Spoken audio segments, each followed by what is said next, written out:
Hi, today we're going to play a game called Angle Race, which the students will play in Unit 6, Lesson 9. For this game, you're going to use the following materials: rubber bands, and before you play the game, it's a great time to discuss the appropriate and inappropriate use of those rubber bands. And using the thinnest rubber bands you can find will also be the easiest for the students. You need to have a deck of the Angle Race cards. They're found in your Math Masters on page 441. And in order to have them for future years to use, you should have them printed out on cardstock or tag board. Finally, you need a blue circular Geo Board, which came with your manipulatives. It looks like this, and a way that you can make the game a little bit easier for your students when they're making angles is to take a circle and label it every 15 degrees corresponding with the different pegs on your Geo Board. And as you'll see when we're playing the game, it does make the game a little bit easier for the students. You can laminate this, and once again you can use that from year to year. If you need to refer to the directions, you can find them in the SRB on pages 271 and 272.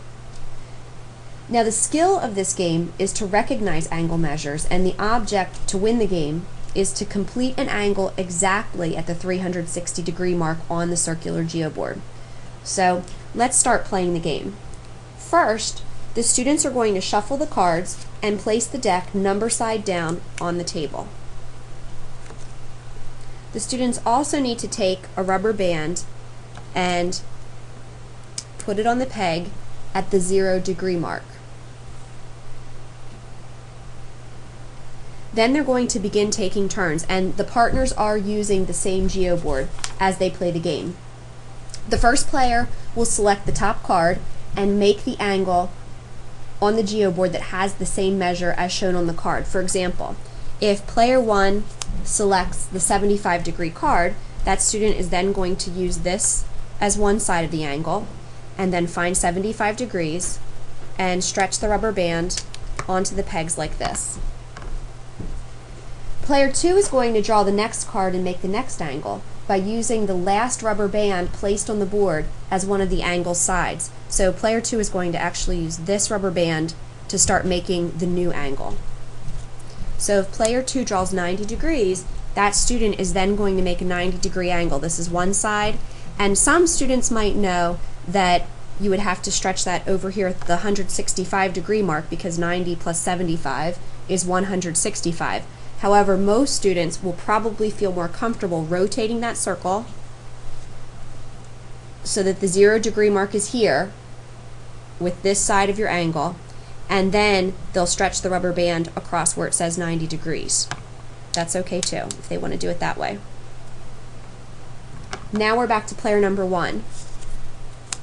That player drew 60 degrees, so the student will probably want to rotate the circle around. Here's the first side of the angle, and they're going to make a 60-degree measure, just like this. Player 2 goes. Player 2 has a 120-degree angle to make, which is getting closer to that 360-degree mark back here at the beginning. Here's the 120-degree mark. And as they start adding rubber bands, they're going to have to push them down so that they can fit them all on that center peg. That's why you want to use the thinnest rubber bands possible. Now when the next player goes, player 1 drew 150 degrees. Well, when the student looks, he or she's going to notice that 150 degrees goes beyond that 360-degree mark. So that player cannot take a turn, they lose their turn. When the next player goes 75 degrees, once again, that goes beyond the 360-degree mark because that would make an angle that looks like this. So that player loses a turn. When this player draws, they get 15 degrees, and look, they see that their card that they drew will complete the angle. It brings them back exactly to the 360-degree mark, and that student would be the winner for that round of the game. And that's how you play this game. But if you have any more questions about the game, or if you'd like a demonstration with your class, feel free to give me a call, and I hope that you enjoy playing this game with your students.